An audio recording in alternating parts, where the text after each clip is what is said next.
Hello, language lovers. Welcome to my channel. Thank you for joining me. Thank you for subscribing and for liking this video. Today, we are going to be talking about simple sentences that you create when you are traveling. You can use at the airport, at the hotel, when sightseeing, or wherever you would need to use English to communicate. Let's get into it. Let's talk about greetings. Here are some of the greetings that we use to greet a person when you are seeing them for the first time or before you have whatever request that you want to have towards that person. The simplest way is to say hi or hello. If you want to be specific to the time of the day, you say good morning, which is during 12 a.m. midnight and 11:59 a.m. You say good afternoon when the time of the day is between 12 p.m. and 6 p.m. in the evening.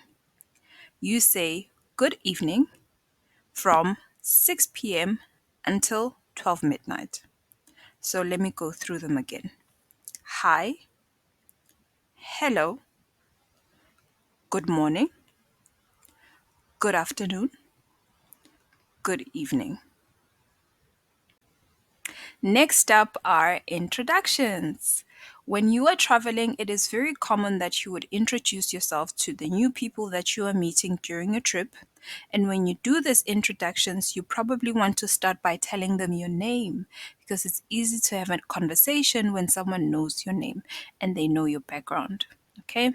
So the first sentence that you would use during an introduction, you would say, "My name is Anna. I am from Turkey." When you're talking about your country or where you are from, you can even add your city. I am from Istanbul, Turkey. Whatever that you want to share about your country, you would share it in such a sentence. Okay?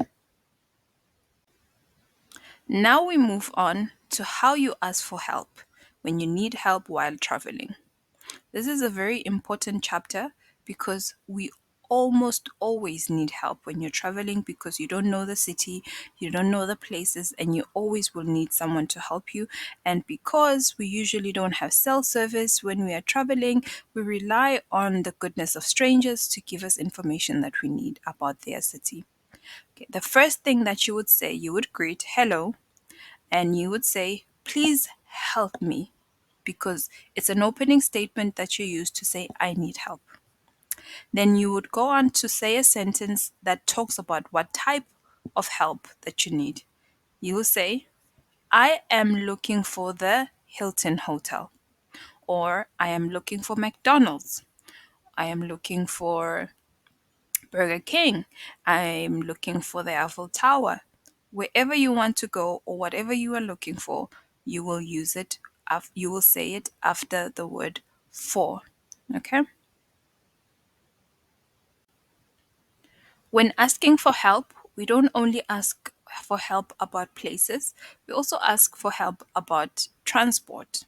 So here you would say the same thing, same opening line. "Hello, please help me. When is the next train?" Or "When is the next train coming?"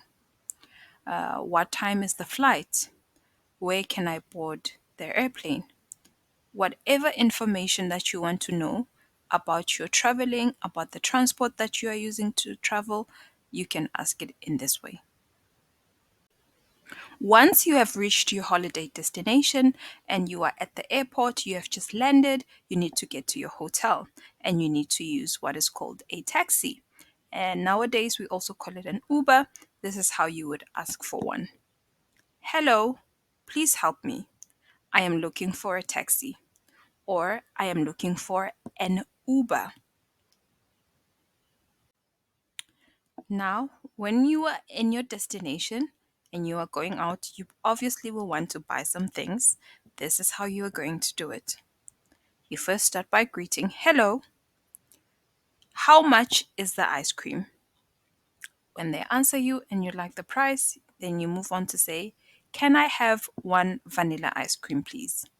Here, you can change the word ice cream with whatever that you want. How much are the shoes? How much is a burger? How much is a cold drink? Whatever that you want to know and whatever that you want to buy. You would put the noun name of it in the sentence. Hello, how much is ice cream? How much is a slice of cake? Can I please have the chocolate cake, please? When you are traveling, it is very common that you would need to know some phrases or some sentences that you will use at the airport for you to get the help that you need and for you to communicate with the people at the airport. These are some of the sentences that you can use at the airport. I have a connecting flight.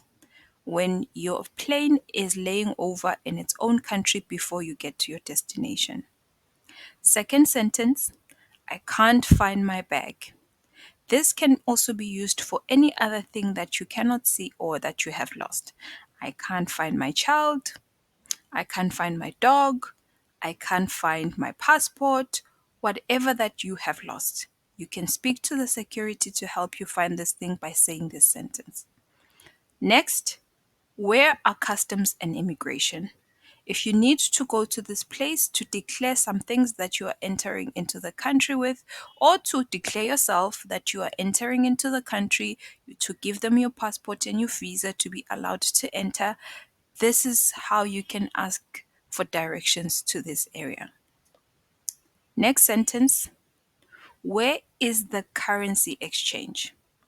Many people like to travel with cash from their countries, or they like to withdraw cash at the airport to be able to use to buy things cash in their traveling destinations. So, for example, you come from Turkey, you have Turkish liras, and you want to exchange them for euros in Spain.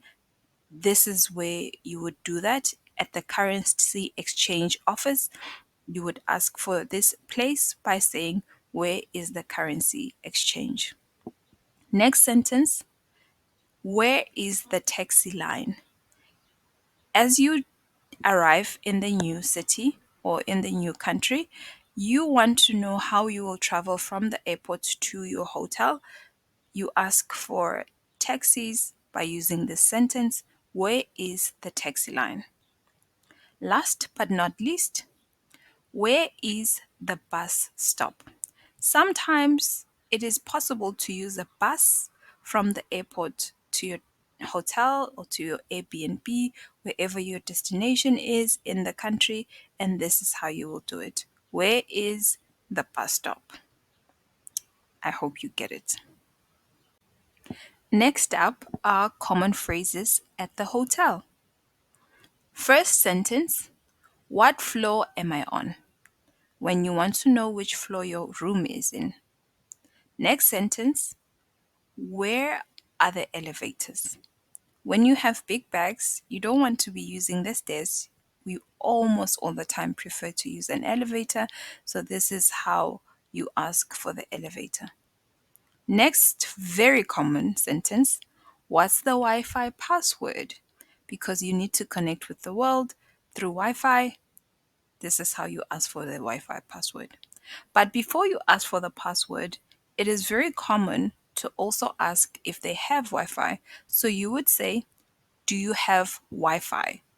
If the answer is yes, then you move on to say, what is the Wi Fi password? Next, can I get help with my bags? Many hotels do have people that help you with your bags, but they do it when you ask. If you don't ask, they assume that you can do it yourself. So, this is a very important question to know how to ask because you're usually tired and you need someone to carry your bags for you to your room. Next sentence, very important question. What time is breakfast? You don't want to miss breakfast at a hotel, especially if you paid for a hotel room stay that includes breakfast or even dinner. You want to know the times so that you wake up right at the right time to catch breakfast. Next sentence, what time is check in or check out? When you are asking about check in, you usually maybe will ask before you arrive at the hotel because you want to know what time should you be there. You don't want to be there too early before your room is ready. You also don't want to leave late after the time that they say you must be out, because then they would make you pay more money. So this is a very important question to ask at your hotel. Next, could I have a late checkout? If your checkout is early and your flight is very late, you can ask to have a late checkout. They will tell you how much they will make you pay extra, or if it's free, if you just need to make an arrangement. Last but not least, can I have housekeeping, please? If you are like me, I like a very clean room, clean space. So I like my hotel room to be cleaned every day because I cannot live in a dirty place. So this is a very good question to ask. It's very important to be able to say this to the people at the reception. Next up is the restaurant. Common phrases that we use when we are eating out at a restaurant, any fast food place, or the restaurant at your hotel, wherever that you might sit down and have some food served to you. These are the questions that you could ask. First of all, when you get to the restaurant, you meet the waiter at the door. You say, a table for one, or two, or three, please. Depending on how many people that you are with, you would tell them the number of the people and then you end your sentence with please. This is a request, it's not really a question. Next sentence, may I see a menu? Here you can also be specific. Can I see a drinks menu or a food menu? Whatever type of menu that you want to see, you can specify it here. Or if you don't want to be specific, you just say, may I see a menu? Next sentence, what do you recommend? If you don't know the things that they are serving, especially if it is a country where the menu is written in their foreign language and not in English, you may want to ask for recommendations from the waiting staff because they know what is nice and tasty and what is not. So you can ask them for advice by saying, what do you recommend for me to eat? Next, water, please. It's when you want some water to drink on your table. This is how you ask for it. Next, coffee, please. When you say coffee, please, you can substitute the word coffee with anything. Napkin, please, a fork, please, whatever that you want them to bring you. You just say the name of the thing, the noun word, and then you end it with please, because saying please at the end sounds polite and you always want to be nice to the people that are serving you in a restaurant. Next, I would like. See, I would like is when you are placing your order and you are deciding what you want to eat. So after the word like, you would say the name of the dish that is on the menu. So I would like the cheeseburger and fries with a glass of Coke. That's how you can order your meal. Next, this is not what I ordered. If there is a mistake with your meal and they didn't bring you what you wanted, you can tell them in this way. This is not what I ordered. Last but not least, when you are ready to go, you want to pay, you say, the bill, please, or the check, please. This will depend where you are. If you are in America, generally in America they call it the check, but in many other parts of the world we call it the bill. The bill, please, and then the waiter will come and bring you the bill, and then you will pay and leave. Lastly, we explore common phrases that you will be used when you are exploring the country or the city or when you are sightseeing and enjoying what the country has to give. The first sentence is, does this, you say the name of the thing, go to?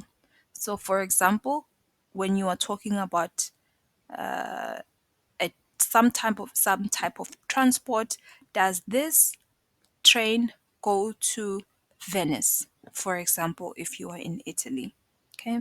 Does this train go to the Eiffel Tower if you are in Paris? This is how you would ask. This is specific to transport. Okay. Next sentence. Where is the closest fuel or gas station? Again, fuel or gas, it depends on which country you are in. Some countries they call it fuel, some countries call it gas. If you want to be specific, you can say petrol or diesel, whatever that you feel comfortable with. But these are the four options: petrol, diesel, fuel, or gas. Say one of these words, and they will tell you exactly where to find this place where you can buy fuel or gas. Next sentence.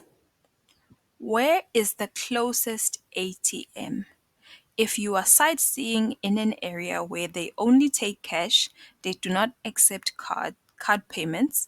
So you would need some cash, and you can only find cash at an ATM, which is also known as an automated teller machine where we get cash money. So you ask for this by saying, where is the closest or nearest ATM? Next, when you don't see where you are and you don't know where to go, you say, I am lost. Usually, you can start with asking for help. Remember in the previous slides when I taught you how to ask for help, you would say, hello, please help me. I am lost. Then the person will help you by asking you a few questions to help you get where you need to go. Next sentence, which way to? If you are asking for directions, again, we covered directions earlier, but this is more information about directions and it's a different way to ask for directions. Which way to the Louvre Museum? Or which way to the State Theatre? Which way to the train station? Which way to the Eiffel Tower? Wherever you want to go, you just say which way to, and you put the name of the place, and the person will know what you're talking about. If they know the direction, they will give you the directions. Next, how do I get to? How do I get to is very similar to which way to, because it's all about directions. These sentences are both about directions. This is another way to get directed to where you need to be. How do I get to the supermarket? How do I get to my hotel? How do I get to the airport? How do I get to the train station? It doesn't really matter where you want to go. This is how you would ask for it. And then at the end, after the word to, you would put the name of the destination that you want to go to. Last but not least, how far is it to get to? When you want to know the distance, let's make an example. You are walking, you are in New York. They say New York is a city where everyone walks everywhere. You don't really take trains and buses to places or areas that are very close to each other, and you want directions and you are walking. Or maybe you have hired a car, you're driving your own car, and you want to get to a specific place and you want to know how long it will take you to get to that place, you ask, how far is it to get to the Hilton Hotel? Then the person will say, it is 12 miles or 25 kilometers. Whichever measuring system they use, they would use that. It's very important that you also teach yourself about the measuring system that they use in the country you're visiting to understand them very well. If they use kilometers or if they use miles, if they use kilograms or they use ounces, whatever system that they use, the metric system or the imperial system, it is very important for you to understand it. But according to my understanding, it is only the United States of America that use the imperial system. The rest of the world uses the metric system. So if you're traveling Europe, South America, North America, it's no, not North America, South America. I'm sorry. then you are safe. Africa, you are safe. Asia, you are safe. You can be able, even Australia, you are safe. You can be able to communicate with them using the measuring system that you are used to. Okay, that is it for today. I hope you were informed and you learned something from this video. Please like, please share, and please tell people to come and see the content in here that will help them travel easier and be able to communicate during their travels. Bye bye.